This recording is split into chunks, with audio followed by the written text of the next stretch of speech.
Duh, AKM materinya tentang obligasi kurang paham banget lagi. Mending aku tanya Cabi deh. Siapa tahu dia paham.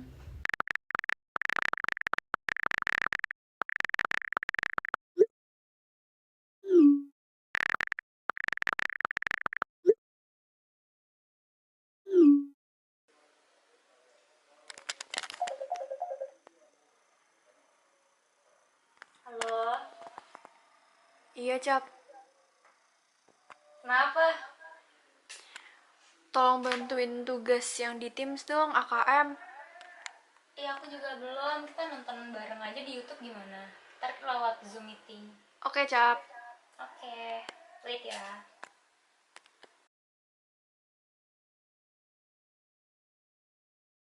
Hai semuanya.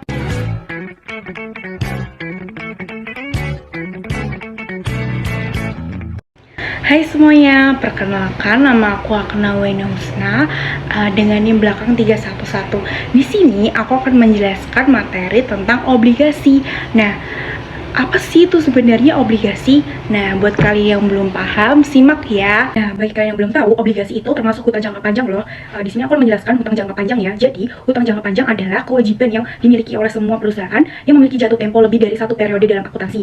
Cara melunasinya dengan menggunakan sumber-sumber yang bukan digolongkan dengan aktiva lancar. Hutang jangka panjang sendiri dibutuhkan oleh perusahaan karena perusahaan ingin segera mendapatkan perolehan dana agar bisa melaksanakan rencana strategis untuk perusahaan, seperti untuk merencanakan pembangunan, pembelian mesin-mesin untuk perusahaan. Hutang jangka panjang tidak hanya obligasi saja loh. Yang pertama ada hutang hipotek, yaitu hutang dengan menggunakan jaminan berupa benda tidak bergerak seperti gedung atau tanah. Yang kedua adalah hutang wesel jangka panjang.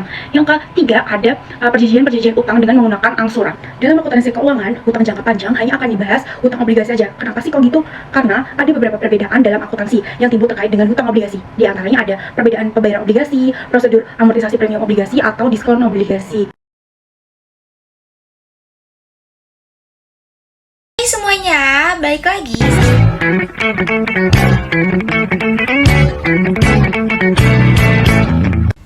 Hai semuanya, balik lagi sama aku Dania. Jadi pada pertemuan kali ini aku akan membahas tentang obligasi. Yang pertama, aku mau bahas tentang hutang obligasi nih. Ada yang tahu nggak hutang obligasi itu apa? Jadi hutang obligasi yaitu surat utang yang isinya berupa janji tertulis untuk membayar sejumlah uang pada waktu yang telah ditentukan dan disertai dengan pembayaran bunga secara berkala dengan waktu yang ditentukan juga ya. Nah, dalam obligasi tentunya memiliki keuntungan ya teman-teman. Apa aja sih keuntungan dari obligasi itu sendiri? Jadi, keuntungannya diantaranya yaitu yang pertama, pemegang obligasi tidak dapat mengatur perusahaan. Maksudnya, investor obligasi itu hanya meminjamkan uang, ia itu bukan pemilik perusahaan, sehingga tidak memiliki hak suara atau kendali dalam pengelolaannya. Yang kedua, biaya bunga itu bisa lebih kecil dari dividen saham. Maksudnya, yaitu perusahaan itu kan biasanya membayar bunga obligasi dengan tingkat yang lebih rendah dibandingkan dividen yang harus diberikan kepada pemegang saham. Lalu keuntungan yang ketiga, yaitu laba per saham lebih tinggi. Maksudnya apa sih? Maksudnya dengan menerbitkan obligasi, perusahaan tidak menambahkan jumlah saham yang beredar, sehingga laba yang dibagikan kepada jumlah saham akan sama dan dapat meningkatkan laba per saham. Nah, tadi kita kan sudah membahas keuntungan dalam mengeluarkan obligasi ya teman-teman. Tapi ternyata dalam mengeluarkan obligasi juga bisa mengalami kerugian loh. Apa aja sih kerugiannya? Jadi diantaranya yaitu biaya bunga akan menjadi beban tetap perusahaan per tahunnya. Maksudnya yaitu perusahaan itu harus membayarkan bunga secara rutin. Jadi kalau misalkan perusahaan tersebut bisnisnya sedang tidak berkembang atau sedang tidak mengalami keuntungan atau rugi gitu, jadi perusahaan tersebut harus tetap membayarkan bunganya yang tentunya bisa membebani keuangan itu sendiri. Lalu kerugiannya yaitu obligasi memiliki hak melikuidasi perusahaan.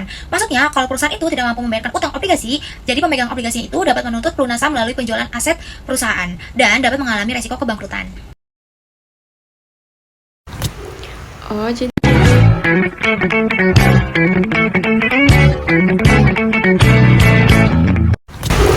Oh, jadi gitu, Cap. Secara gambaran yang aku dapat soal metode pencatatan obligasi itu yang pertama, utang obligasi dicatat sebesar nilai nominal obligasi yang terjual. Jadi neraca hanya menginformasikan besarnya utang obligasi pada suatu saat tertentu aja. Yang kedua, itu utang obligasi dicatat sebesar nilai nominal obligasi yang diotorisasikan atau diterbitkan. Nah, neraca jadi mampu memberikan informasi tentang besarnya nilai obligasi yang diterbitkan, besar nilai obligasi yang belum terjual, besarnya utang obligasi pada saat itu. Terus ada juga prosedur amortisasi premium dan diskon obligasi. Premium obligasi itu selisih lebih antara hasil bersih penempatan obligasi dengan nilai nominalnya. Kalau diskon obligasi selisih kurang antara hasil bersih penempatan obligasi dengan nilai nominalnya. Jadi gimana, Cap?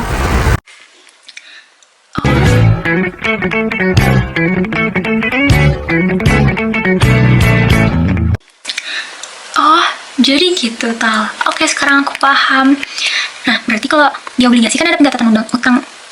ada pencatatan utang obligasi. Nah, dalamnya itu ada yang pertama jurnal transaksi penerbitan obligasi, terus yang kedua ada jurnal transaksi pembayaran harga obligasi, dan yang ketiga jurnal penyesuaian setiap akhir periode akuntansi yang terdiri atas jurnal penyesuaian terkait dengan beban bunga obligasi yang belum dibayar, terus ada jurnal penyesuaian terkait dengan amortisasi premium atau diskon obligasi, yang ketiga ada jurnal pembalikan setiap awal periode berikutnya, dan yang keempat ada jurnal transaksi pelunasan obligasi. Nah, terus tuh ada penarikan obligasi sebelum tanggal jatuh tempo juga. Alasannya yang pertama itu ada penarikan obligasi dengan tujuan sebagai pelunasan obligasi. Terus yang kedua alasannya itu karena penarikan obligasi dengan tujuan untuk mempengaruhi harga pasar obligasi dan atau untuk mengurangi beban jangka panjang untuk sementara waktu. Obligasi ini bakal dijual kembali pada saat yang tepat.